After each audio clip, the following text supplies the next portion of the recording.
예, 대단히 반갑습니다. 저는 기독교 어미요법 채널을 운영하고 있는 박태관 목사입니다.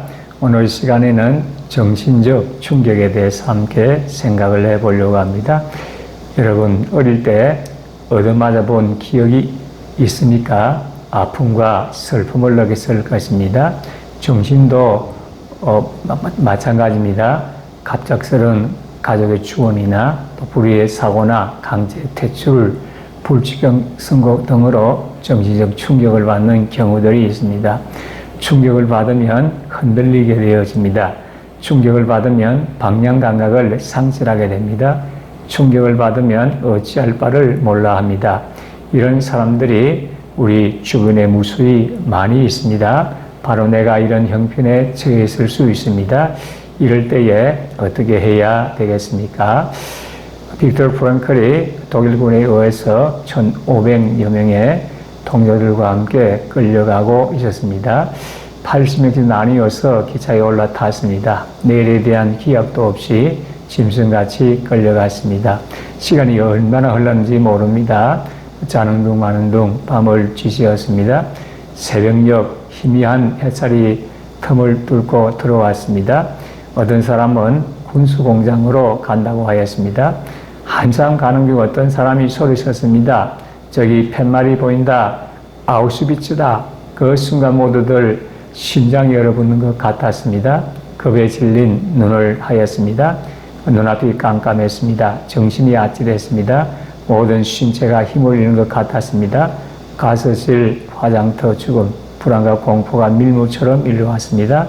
말로만 듣던 죽음의 수용소가 바로 눈앞에 있었습니다. 이제는 죽었구나 하는 생각이 들었습니다. 빅터 프랭클에 의하면 예기치 못한 사건을 만나게 되면 정신적 고통을 당하게 됩니다. 가장 큰 첫 단계가 바로 충격, 쇼크인 것입니다. 지진이 나면 흔들리듯이 정신도 마찬가지입니다. 충격에 의한 흔들림이 시작이 되어집니다. 좋은 일보다 나쁜 일은 더 큰 충격을 줍니다. 심장과 맥박은 기차의 바퀴처럼 빨리 뛰어집니다. 눈물이 폭포수처럼 이룹니다. 걱정과 근심이 밀물처럼 밀려옵니다. 예기 불안 속에서 사시나무 떨듯이 떱니다. 어두운 미래를 상실하게 됩니다.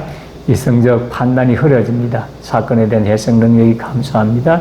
부정적인 감정의 지배를 받게 됩니다. 결국 방황하는 인생이 되어지는 것입니다.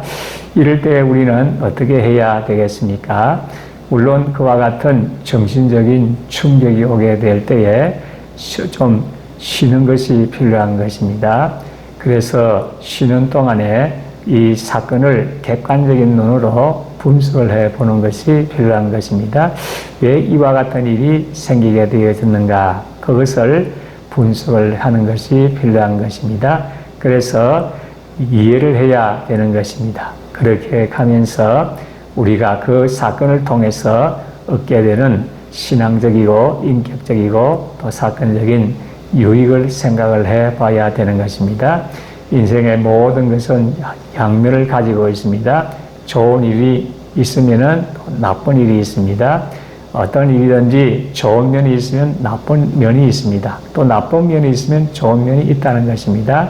그렇기 때문에 우리가 이 사건을 통해서 내게 주어지는 유익이 무엇인가, 얻는 것이 무엇인가, 좋은 면이 무엇인가, 그것을 깊게 생각을 해 보아야 되어지는 것입니다. 그래서 또 고칠 것은 고쳐나감으로 해서 더 성장하고 성숙해 되어지고 더 일을 잘할 수 있는 능력 있는 사람이 되어져 가는 것입니다. 지금 여러분들의 형편은 어떤 형편 가운데 있습니까? 혹시 개인이나 가정이나 하는 일들 속에 정신적인 쇼크, 충격을 받은 상태에 있습니까?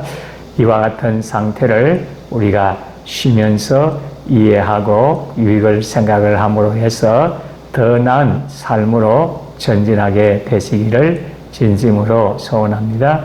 끝까지 시청해 주셔서 대단히 감사합니다. 승리의 삶을 살게 되시기 바랍니다. 감사합니다.